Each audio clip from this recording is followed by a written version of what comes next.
श्लोक है परस्तस्मात्तु भावोऽन्यो व्यक्तो व्यक्तात् सनातनः यः स सर्वेषु भूतेषु नश्यत्सु न विनश्यति। श्लोक दोबारा। परस्तस्मात्तु भावोऽन्यो व्यक्तो व्यक्तात् सनातनः यः स सर्वेषु भूतेषु नश्यत्सु न विनश्यति। श्लोक का संधि विच्छेद है परः तस्मात् तु भावः अन्यः अव्यक्तः अव्यक्तात् सनातनः यः स सर्वेषु भूतेषु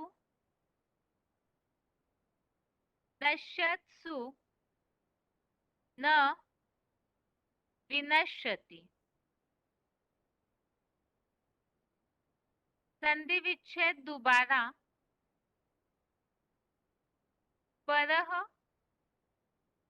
तस्मात् तु भावः अन्यः अव्यक्तः अव्यक्तात् सनातनः यः स सर्वेषु भूतेषु नश्यत्सु न विनश्यति।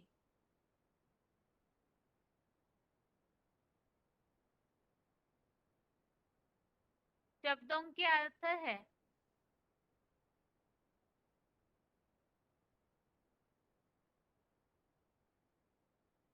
तस्मात् अर्थात उस, अव्यक्तात् अर्थात अदर्शनीय अदर्शनीय से, तू अर्थात भी, परः अर्थात प्रबल, यह अर्थात जो, अव्यक्तः अर्थात अदर्शनीय, अन्यः अर्थात दूसरा, सनातनः अर्थात प्राचीनतम, भावः अर्थात भाव है, स अर्थात वह, सर्वेषु अर्थात सब, भूतेषु अर्थात प्राणियों के, नश्यत्सु अर्थात नष्ट होने पर, न अर्थात नहीं, विनश्यति अर्थात विनाश होता, न विनश्यति अर्थात नहीं विनाश होता। शब्दों के अर्थ दोबारा। तस्मात् अर्थात उस, अव्यक्तात् अर्थात अदर्शनीय से, तू अर्थात भी, परः अर्थात प्रबल, यह अर्थात जो, अव्यक्तः अर्थात अदर्शनीय, अन्यः अर्थात दूसरा, सनातनः अर्थात प्राचीनतम, भावः अर्थात भाव है,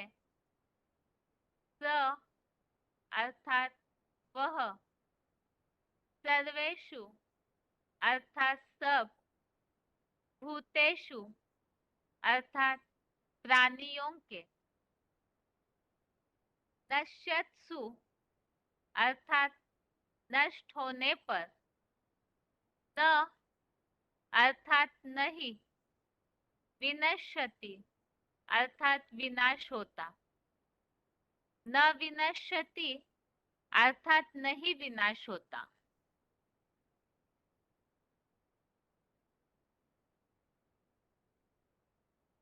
श्लोक का अर्थ है उस अदर्शनीय से भी प्रबल जो अदर्शनीय दूसरा प्राचीनतम भाव है, वह सब प्राणियों के नष्ट होने पर ही नष्ट नहीं विनाश होता।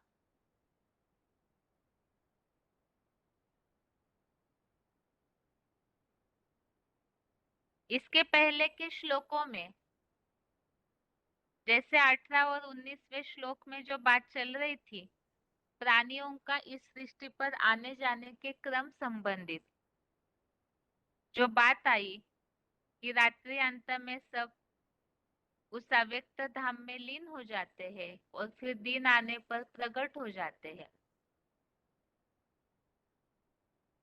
तो इसमें भी आज के श्लोक में और एक बात बताई कि जो अदर्शनीय से भी प्रबल, जो अदर्शनीय दूसरा प्राचीनतम भाव है, जो प्राचीनतम भाव है वह सब प्राणियों के नष्ट होने पर भी नहीं विनाश होता। तो प्राचीनतम भाव कौन है जिसका सारे प्राणियों के नष्ट होने पर भी विनाश नहीं होता? तो उसके बारे में क्लैरिफिकेशन वाले अर्थ में बताया है। क्लैरिफिकेशन सहित अर्थ है उस अदर्शनीय देवात्माओं से भी प्रबल जो अदर्शनीय बीज रूप रुद्रगणों का दूसरा प्राचीनतम सृष्टि वृक्षीय 4.5 लाख असल सूर्यवंशी चैतन्य सितारों का पितृभाव है, वह सब प्राणियों के पार्ट का समयांतराल नष्ट होने पर भी नहीं विनाश होता।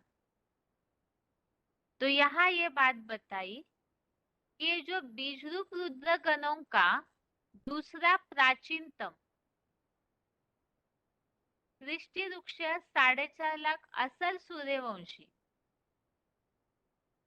जो बीज रूप आत्माएं है 4.5 लाख जो असल सूर्यवंशी है, उन चैतन्य सितारों का जो पितृभाव है, जो अदर्शनीय देवात्माओं से भी प्रबल है, ऐसा जो पितृभाव है, इस 4.5 लाख का भी जो पिता है, बीज रूप आत्माओं का भी पिता, इस सृष्टि का जो पिता है सृष्टि वृक्ष का, तो पितृभाव सारे प्राणियों का नाश होने पर भी, सब प्राणी नष्ट होने पर भी उसका विनाश नहीं होता है, अर्थात तो एक अविनाशी पार्टधारी है। यहाँ जो क्लैरिफिकेशन वाला अर्थ है उसमें सृष्टि वृक्षीय 4.5 लाख असल सूर्यवंशी, तो यहाँ पे एक निशानी है जिसका ही नीचे फुटनोट के रूप में स्पष्टीकरण दिया हुआ है। आकाशीय 9 लाख जड़ सितारों मानिन धरती के बीज रूप पितृभावी दिन के 4.5 लाख अतीन्द्रिय सुख वाले वैकुंठ के कलातीत चैतन्य सितारे हैं, जिनमें 16 कला सतयुगी कृष्णचंद्र जैसे 4.5 लाख रात्रि के मातृभावी भी मिल जाते हैं। तो यहाँ ये जो असल सूर्यवंशी है उनके बारे में यहाँ नीचे बताया कि ये 9 लाख सितारे गाए जाते हैं आसमान के, वो जड़ सितारे हैं आकाश के, और उनका ही प्रतिरूप यहाँ धरती पर भी चैतन्य सितारे हैं जो ज्ञान की रोशनी की चमक मारते हैं, ज्ञान की रोशनी द्वारा चमकते हैं।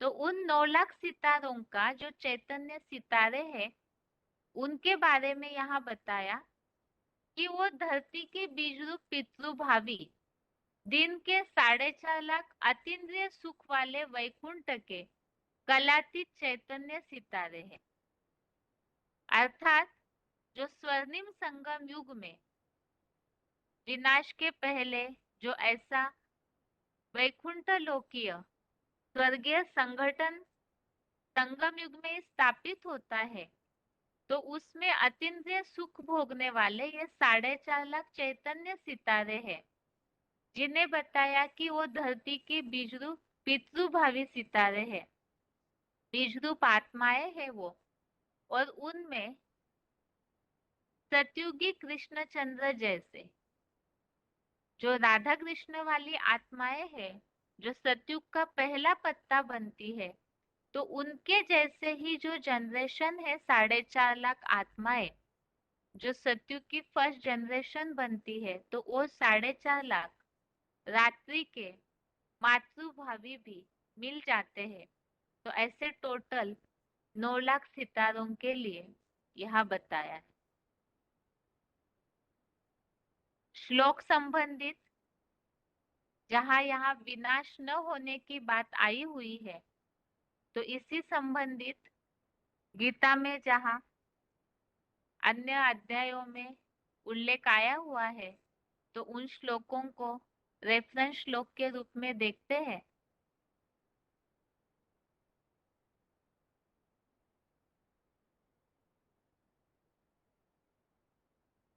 चौथे अध्याय का 24वां श्लोक, अध्याय 4 का श्लोक नंबर 24, जहाँ आज के 8वें अध्याय के 20वें श्लोक में उल्लेख आया हुआ है जो पितृभावी है उनके बारे में, तो उसी का उल्लेख जो प्राणियों के नष्ट होने पर भी उसका विनाश नहीं होता, जो ऐसी प्रबल शक्ति है, तो यहाँ पर इस चौथे अध्याय में भी इस बात का उल्लेख दिया हुआ है।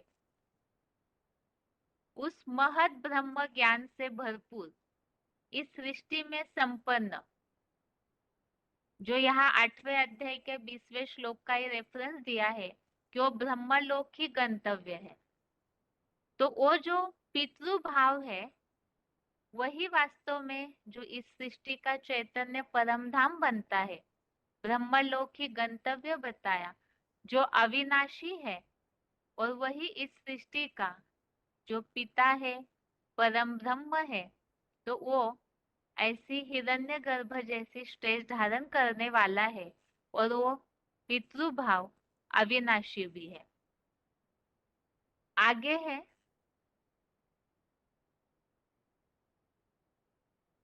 दूसरे अध्याय का 16वां श्लोक, अध्याय 2 का श्लोक नंबर 16, और दूसरे अध्याय का 17वां श्लोक।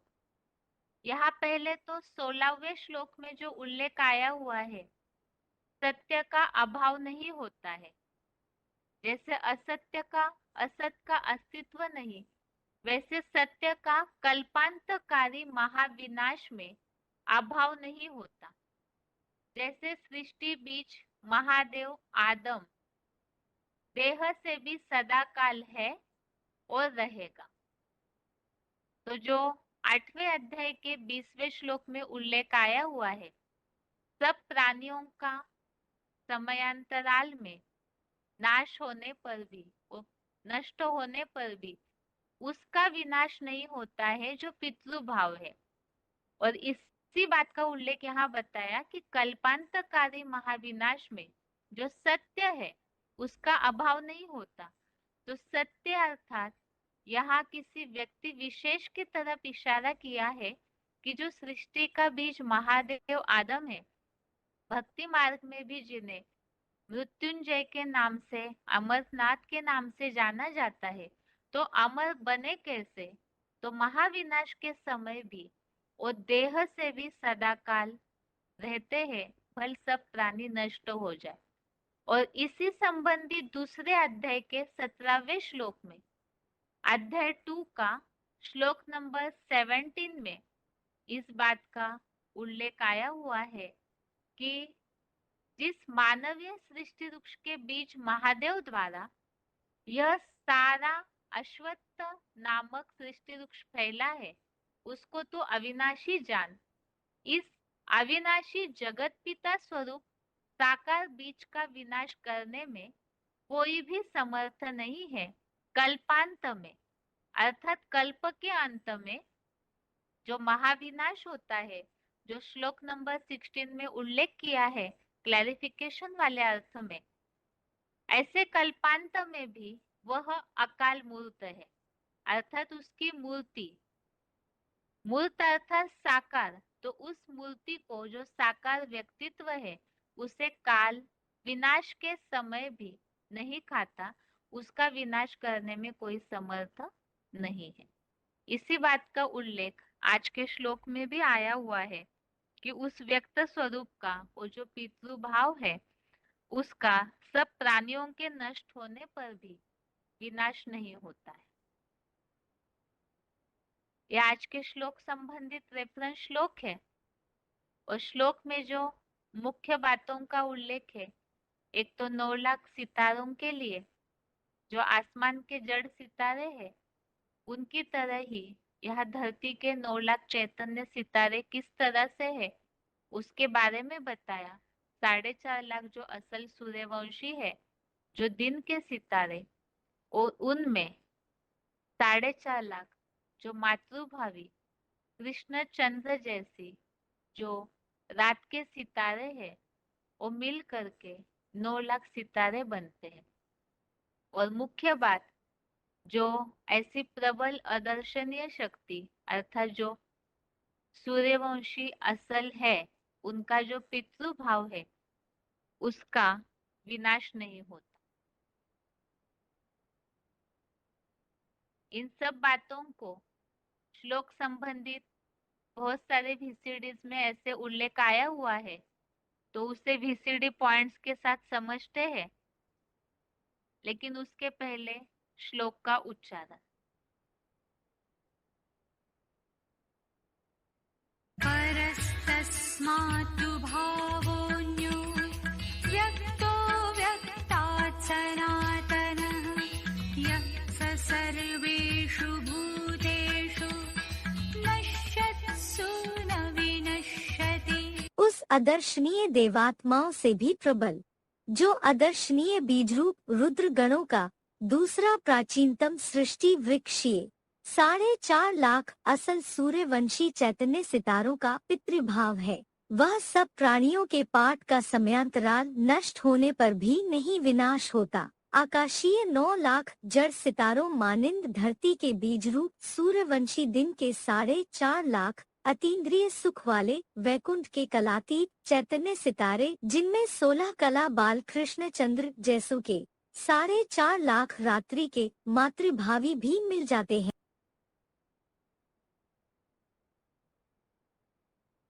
परस्तस्मात् भावोऽन्यो व्यक्तो व्यक्तात् सनातनः यः स सर्वेषु भूतेषु नश्यत्सु न विनश्यति। उस अदर्शनीय देवात्माओं से भी प्रबल, जो अदर्शनीय बीजरूप रुद्र गणों का दूसरा प्राचीनतम सृष्टि वृक्षीय 4.5 लाख असल सूर्यवंशी चैतन्य सितारों का पितृभाव है, वह सब प्राणियों के पाठ का समयांतराल नष्ट होने पर भी नहीं विनाश होता। आकाशीय 9 लाख जड़ सितारों मानिंद धरती के बीजरूप सूर्यवंशी दिन के 4.5 लाख अतीन्द्रिय सुख वाले वैकुंठ के कलातीत चैतन्य सितारे, जिनमें 16 कला बाल कृष्ण चंद्र जैसों के 4.5 लाख रात्रि के मातृभावी भी मिल जाते हैं।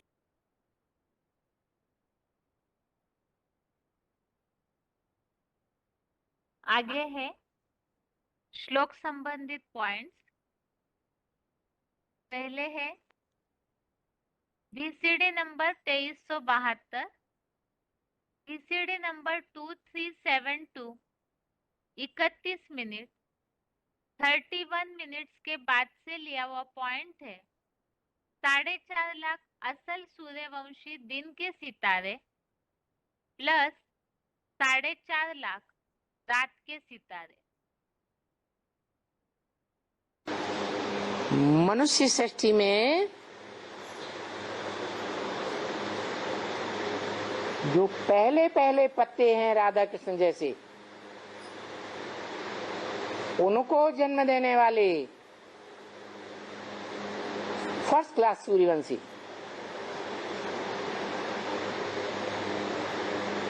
डायरेक्ट ज्ञान सूर्य से वर्षा लेने वाले जो 4.5 लाख की लिस्ट में आते हैं,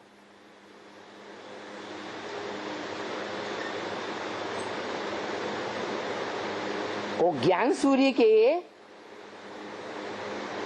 दिन के सितारे हैं या ज्ञान चंद्रमा के रात के सितारे हैं? दोनों में अंतर क्या है? ज्ञान सूर्य के रखे अपना प्रकाश बाप में समाधि है, अपने को प्रत्यक्ष नहीं करते। जो ज्ञान दिन के सितारे हैं, सूर्य के प्रकाश में पलने वाले डायरेक्ट सितारे हैं, वो अपने ज्ञान के प्रकाश को बाप सूर्य में मर्ज करके रखते हैं। उस ज्ञान को कभी अपना नहीं बताते, ये बाप का ज्ञान है। अपना प्रभाव नहीं छोड़ते दूसरों को पर। और जो रात के सितारे हैं, राका पति के सितारे हैं। राका रात को कहा जाता है, पति कहा जाता है चंद्रमा को। तो जो रात के सितारे हैं वो ज्ञान तो लेते हैं ज्ञान सूर्य का ही, लेकिन अपने को प्रत्यक्ष करते हैं संसार के सामने। भगवान बाप ज्ञान सूर्य को प्रत्यक्ष नहीं कर पाते। मून की संख्या भी 4.5 लाख। तो टोटल दिन हो या रात के हो, टोटल सितारों की संख्या 9 लाख मानी जाती है। 4.5 लाख दिन के सितारे और 4.5 लाख रात के सितारे। रात के सितारों का मुखिया कौन है? ज्ञान चंद्रमा, रा का पति कहा जाता है। आगे है वार्तालाप number 610, discussion number 610, 15 minute 15 minutes के बाद से लिया हुआ पॉइंट है 4.5 लाख पितृभावी। तो 9 लाख में दोनों होंगी ग्रुप होंगे या एक ही होगा? दोनों होंगे। इसका मतलब कितने सूर्यवंशी होंगे और कितने चंद्रवंशी होंगे? 4.5 लाख ठेठ चंद्रवंशी होंगे और 4.5 लाख सूर्यवंशी होंगे। जो 4.5 लाख सूर्यवंशी होंगे वो जन्म लेने वाले होंगे कि देने वाले होंगे? जन्म देने वाले होंगे। जो जन्म देने वाले दाता होंगे, पिता होंगे। जन्म देने वाला क्या कहा जाता है? जन्म देने वाला पिता कहा जाता है। तो जो जन्म देने वाले होंगे उनमें भी स्त्री चोला और पुरुष चोला होंगे या नहीं होंगे? है कितने कितने होंगे? उसमें भी आधा आधा होंगे, तो कितने कितने रह गए? 2.25 लाख जन्म लेने वाले। वो जन्म देने वालों में 2.25 लाख स्त्री चोले और 2.25 लाख पुरुष चोले, पिता।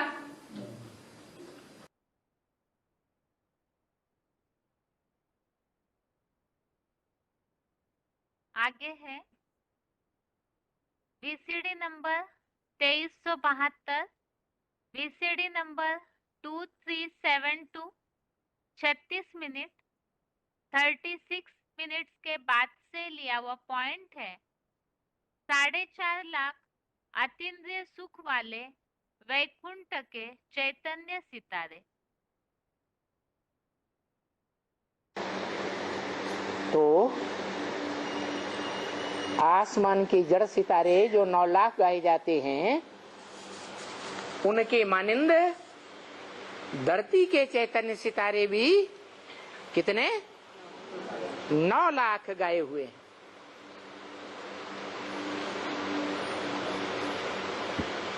उनमें 4.5 लाख ऐसे हैं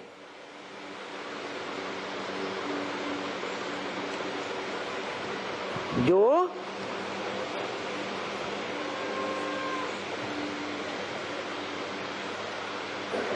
अतीन्द्रिय सुख की सृष्टि रचते हैं।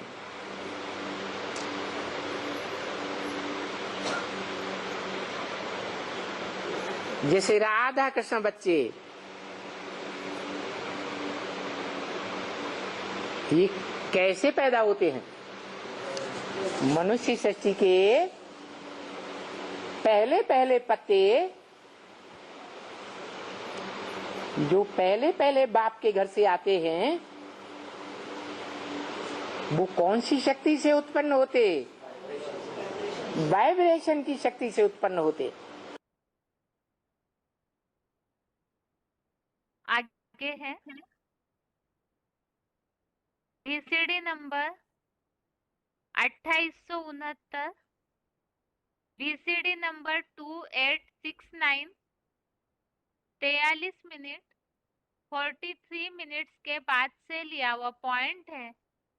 4.5 लाख कलातीत चैतन्य सितारे।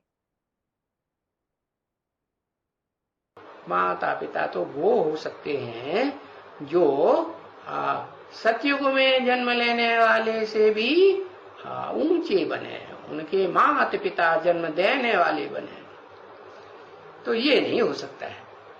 इसलिए फिर दूसरे को पाठ निकलता है। दूसरे कौन है? सतयुग में जो कृष्ण 16 कला संपूर्ण बनेगा और जो राधा बनेगी 16 कला संपूर्ण, उनको जन्म देने वाले कोई होंगे या नहीं होंगे? है या अंधश्रद्धा की तरह ऊपर आकाश में से सितारा आएगा और नीचे प्रिंस प्रिंसेस बन जाएगा, जैसे ब्रह्मा कुमारियां कहती हैं, ऐसे बन जाएगा? ऐसे कोई थोड़ा ही होता है। उनको जन्म देने वाले कोई होते हैं। कौन होते हैं? वो होते हैं 16 कला संपूर्ण सुख भोगने वाले। है कौन? जो सतयुगी राधा कृष्ण है और उनको जन्म देने वाले 16 कला से भी ऊंची स्टेज का सुख भोगने वाले। कैसी ऊंची स्टेज? 16 कला तो चंद्रमा की गिनी जाती है। चंद्रमा से भी ऊंचा कौन होता है? चंद्रमा भी रोशनी देता है, लेकिन किससे लेता है? सूर्य से लेता है। आगे है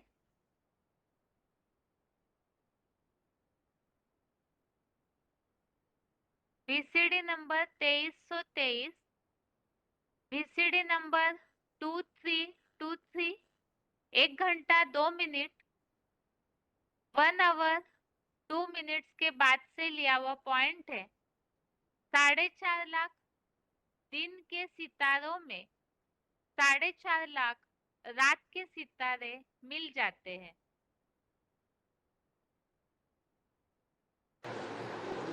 एक दिन के सितारे और एक रात के सितारे, दोनों प्रकार के सितारे मिलकर के संख्या कितनी गिनी जाती है?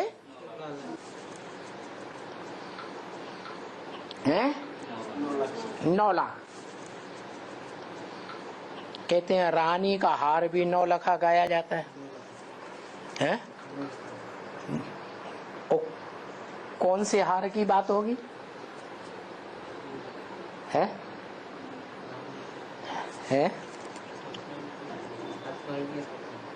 हार माने माला।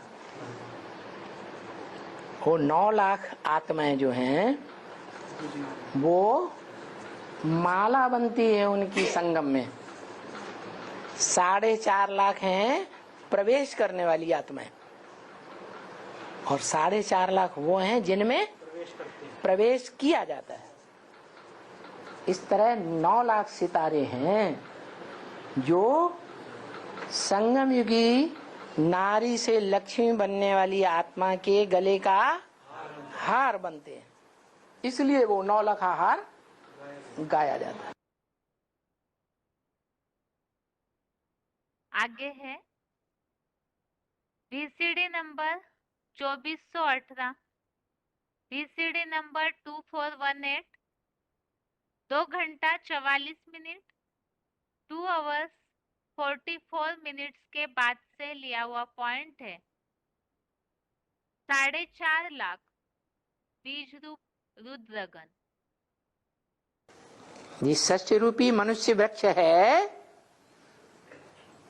उसके पत्तों का विनाश होता है, जड़ों का विनाश होता है, तने का विनाश होता है, सड़ जाता है, टहनियां सड़ जाती हैं, फल फूल सड़ जाते हैं, लेकिन बीज का विनाश नहीं होता।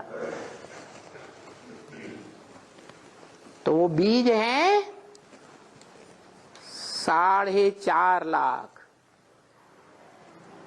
कितने? 4.5 लाख।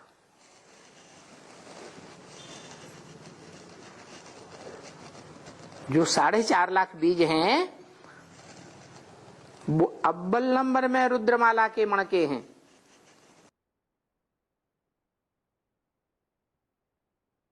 आगे है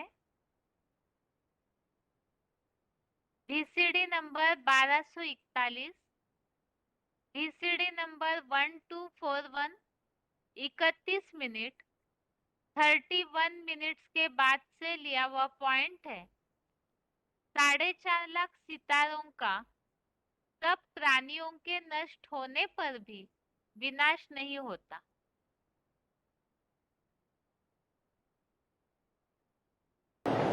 कहते हैं कि जब चोट लग जाती है, कोई को अंदर ही नहीं चोट लगे या बाहर की चोट लगे, घायल हो जाता है,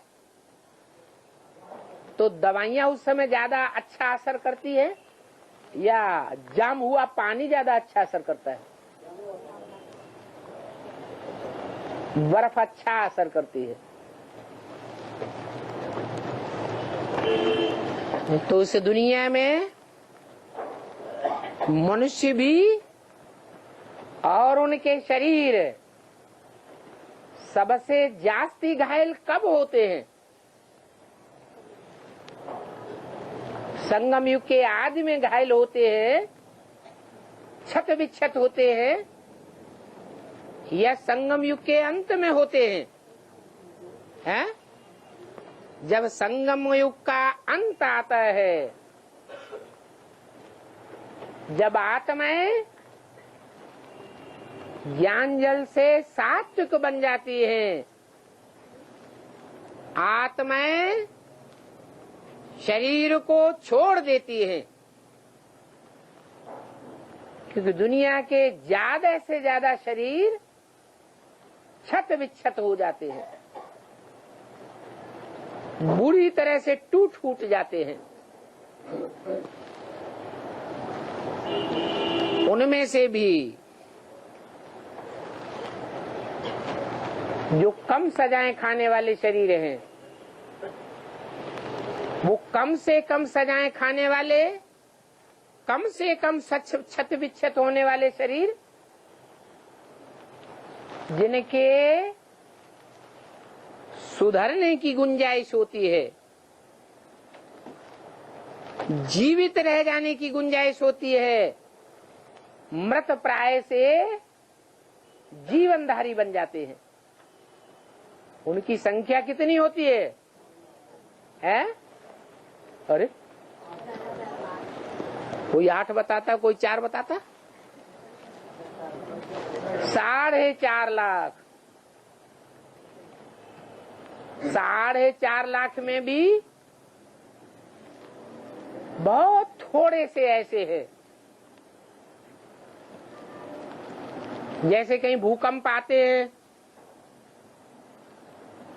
मान लो 2001 में भुज में, गुजरात में भूकंप आया तो कहीं कहीं ऐसा देखा गया कोई कोई बच्चे बिल्कुल सुरक्षित निकले, उनको एक खरोंच भी शरीर में नहीं आई।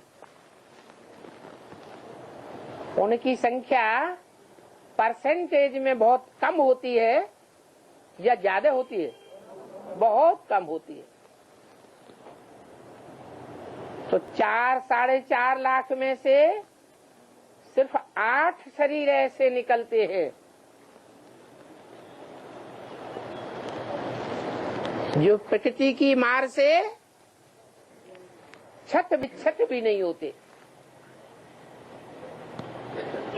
बल शरीर तो सभी मृत प्राय हो जाएंगे, परंतु वो पूरे छत बिच्छत 8 शरीर नहीं होंगे। और बाकी को कुछ न कुछ सजा मिलेगी जरूर, कोई को कम, कोई को ज्यादा। फिर भी वो शरीर येन केन प्रकारेण अंतिम विनाश में बर्फ में दब जावेंगे, जाम हो जावेंगे, सुरक्षित रह जावेंगे।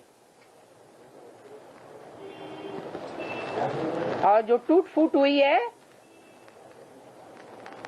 वो खलास हो जाएगी। ऊपर से जब आत्माएं नंबरवार उतरती जावेंगी और उन शरीरों में प्रवेश होती जावेंगी, उस समय नई दुनिया कहेंगे या पुरानी दुनिया कहेंगे? नई दुनिया कहेंगे।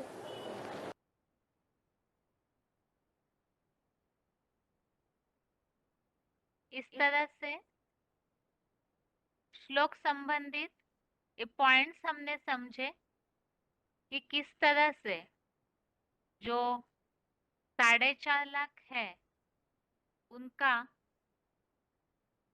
सारे प्राणी संसार के नष्ट होने पर भी विनाश नहीं होता है, इस बात का यहाँ क्लैरिफिकेशन दिया है।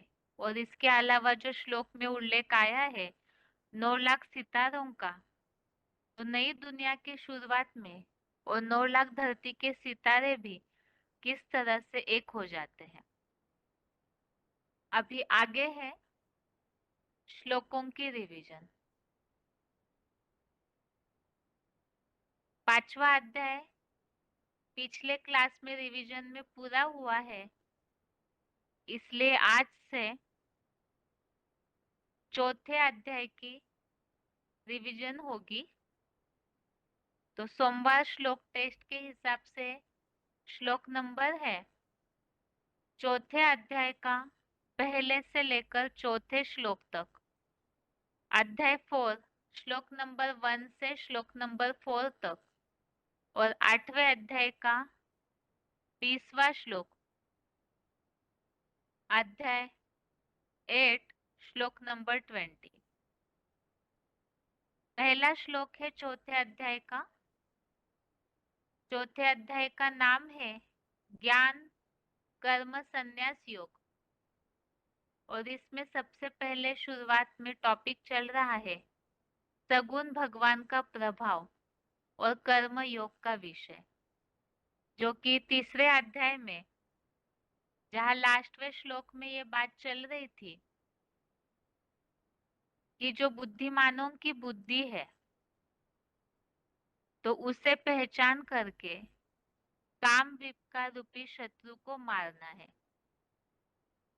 तो उन्हें अर्थात भगवान को पहचानने की बात आई जिनसे बुद्धियोग लगाकर काम विकार रूपी शत्रु को मारा जा सकता है। तो उनका ही परिचय यहाँ 4थे अध्याय में दिया हुआ है। सगुण भगवान का प्रभाव और कर्म योग का विषय। पहला श्लोक है श्री भगवान उवाच इमं विवस्वते योगम प्रोक्तवान हम व्ययम विवस्वान मनवे प्राह मनुरिक्ष्वा कवे ब्रवीत। अर्थात निराकार सदाशिव ज्योति स्वरूप मैंने यह अविनाशी ऊर्जा रूप योग कल्प पूर्व भी जर्जरीभूत बुद्धि विवस्वत अर्थात चेतन ध्रुव तारा हीरो को पुरुषोत्तम संगम में प्रविष्ट होकर कहा था। विवस्वत ने ऋषभ रूपी बैल बुद्धि मनुवा संगठित चतुर्मुखी अर्थात सूक्ष्म शरीरी ब्रह्मा को कहा। मनु ने कामेच्छाधारी पुत्र इक्ष्वाकु को कहा जिसने तक्षक दंश से अकाल मृत्यु पाई। तो भगवान से योग लगाने के लिए ही उस योग की शुरुआत कैसे हुई उसके बारे में यहाँ स्पष्टीकरण दिया है। परम पिता शिव ने जो निराकार सदाशिव ज्योति है उन्होंने यह अविनाशी जो ऊर्जा रूप योग है पहले विवस्वत जो इस धरती का हीरो पार्टधारी है उन्हें प्रवेश करके बताया। विवस्वत से जो सूक्ष्म शरीरी ब्रह्मा है अर्थात उन्हें ही मनुआ कहा उन्हें बताया और मनु ने इक्ष्वाकु को बताया। तो इस तरह से किस तरह से ये परंपरा से योग बताते गए उसका उल्लेख इस श्लोक में आया है। आगे है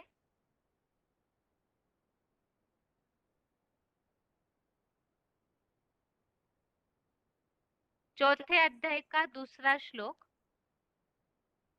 अध्याय 4 का श्लोक नंबर 2।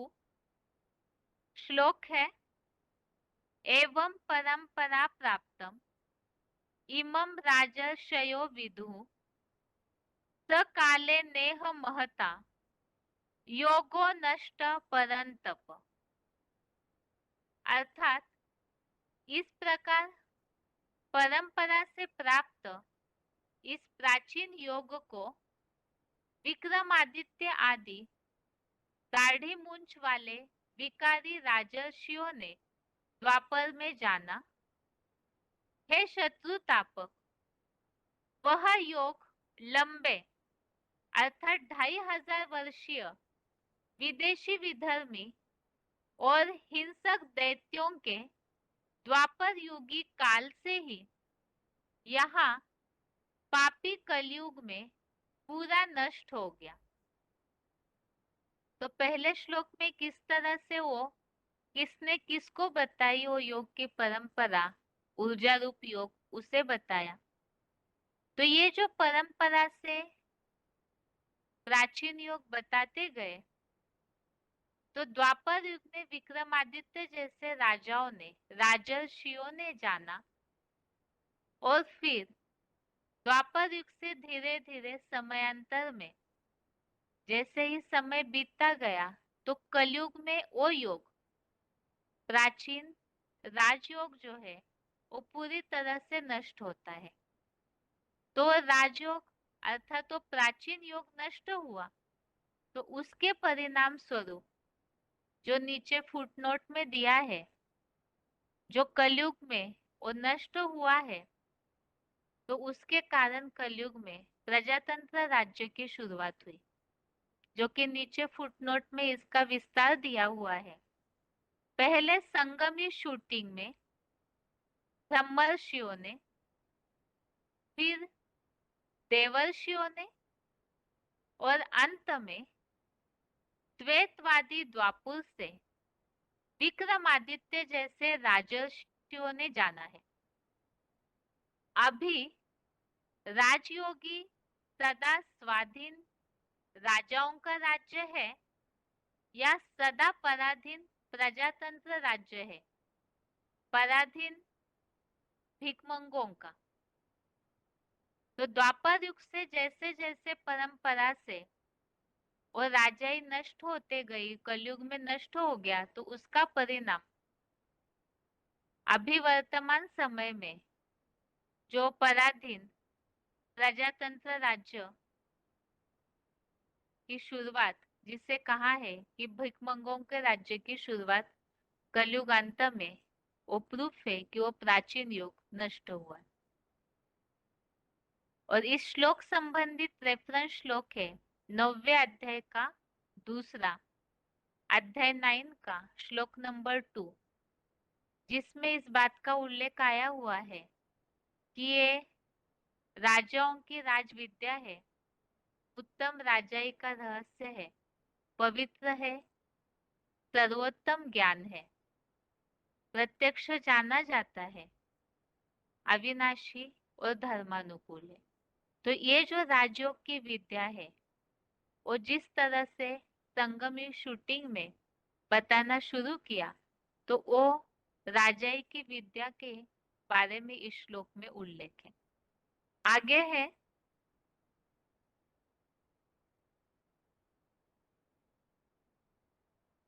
चौथे अध्याय का तीसरा श्लोक, श्लोक नंबर 3 है स एवायं मया तेत्य योगः प्रोक्तः पुरातनः भक्तोऽसि मे सखा चेति रहस्यम हेतदुत्तमम्। अर्थात कलयुगांत में तू मेरा भक्त और सखा है, इस कारण से हर चतुर्युगी के अंत में वही यह परम प्रसिद्ध प्राचीन कल्प पूर्व का योग मैंने आज मुकर्रर रथधारी तुझको पुरुषोत्तम संगम युग में कहा है। यह निश्चय ही श्रेष्ठतम त्रिकालदर्शिता का रहस्य है।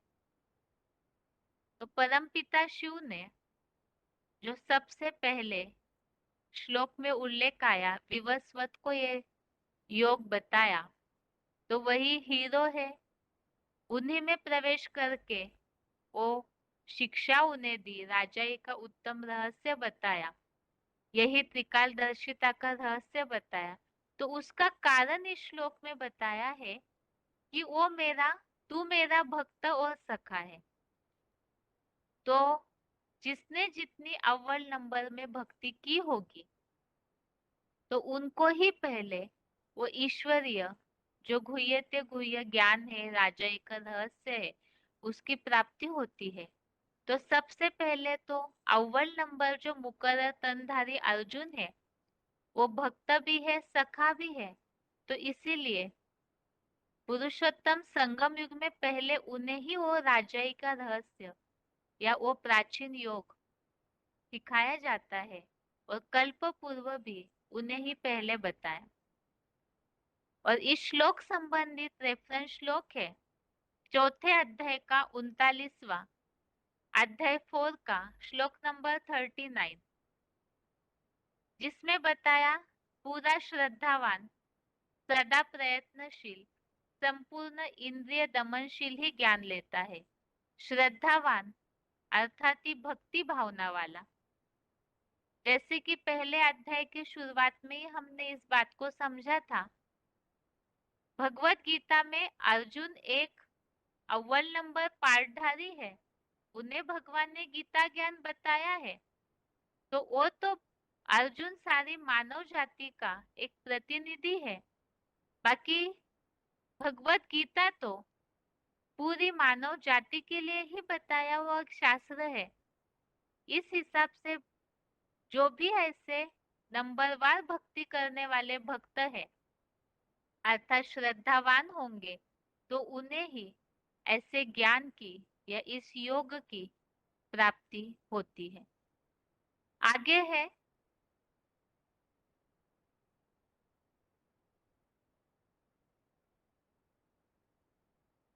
चौथे अध्याय का चौथा श्लोक, अध्याय 4 का श्लोक नंबर 4।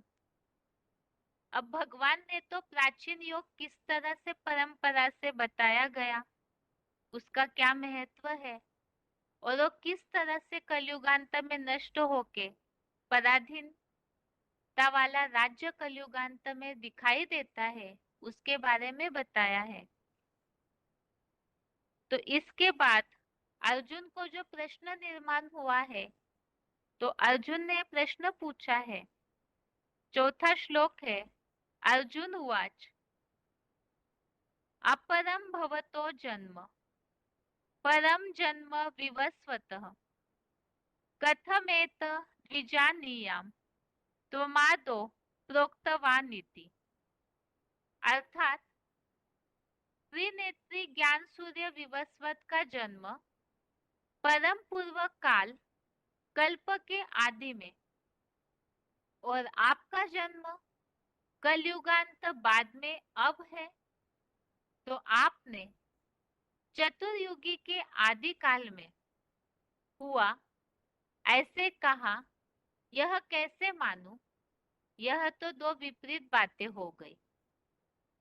तो यह जन्मों के रहस्य को लेकर के अर्जुन के मन में प्रश्न निर्माण हुआ है कि यहाँ एक तरफ से तो कल्प के आदि काल में जन्म का उल्लेख आया और दूसरी तरफ कलयुगांत बाद का। तो ये रहस्य के बारे में अर्जुन ने प्रश्न पूछा है। तो इसके संबंधित आगे के श्लोकों में इसका उत्तर है। ये तो चौथे अध्याय के 4 श्लोकों की रिवीजन आगे है।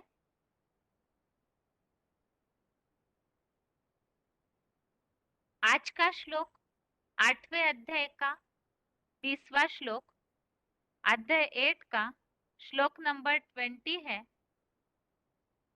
परस्तस्मात्तु भावोऽन्यो व्यक्तो व्यक्तात् सनातनः यः स सर्वेषु भूतेषु नश्यस्तु न विनश्यति।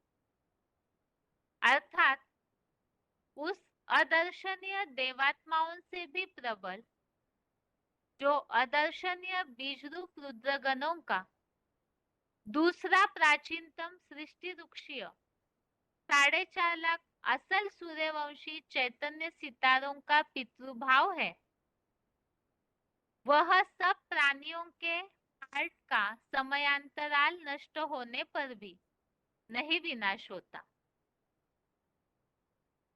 यहाँ 4.5 लाख असल सूर्यवंशी जहाँ क्लैरिफिकेशन वाले अर्थ में लिखा है, तो उसी संबंधित नीचे नोट लिखा हुआ है कि आकाशीय 9 लाख जड़ सितारों मानिंद धरती के बीज रूप पितृभावी दिन के 4.5 लाख अतीन्द्रिय सुख वाले वैकुंठ के कलातीत चैतन्य सितारे हैं, जिनमें 16 कला सतयुगी कृष्णचंद्र जैसे 4.5 लाख रात्रि के मातृभावी भी मिल जाते हैं। तो जो आसमान के जड़ सितारे हैं, उसी तरह धरती के 9 लाख चैतन्य सितारे हैं जो ज्ञान की रोशनी से चमकते हैं। उनके लिए ही बताया 4.5 लाख दिन के सितारे अर्थात जो संगम में ही अतीन्द्रिय जो वैकुंठ का कलातीत सुख भोगते हैं, और 4.5 लाख है रात्रि के सितारे। और श्लोक में जैसे बताया कि प्राणियों के नष्ट होने पर भी ऐसे जो पितृभावी असल सूर्यवंशी है उनका विनाश नहीं होता। और इस श्लोक संबंधित रेफरेंस श्लोक हमने देखे। एक तो चौथे अध्याय का 24वां श्लोक, अध्याय 4 का श्लोक नंबर 24 आगे है।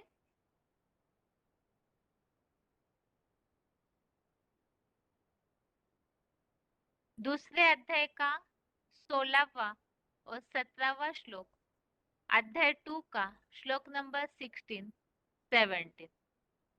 यहाँ जो सत्य का विनाश नहीं होता, किस तरह से वो अविनाशी है, कल्पांत में भी उसका उल्लेख आया हुआ है। इस तरह से श्लोकों की रिवीजन हुई।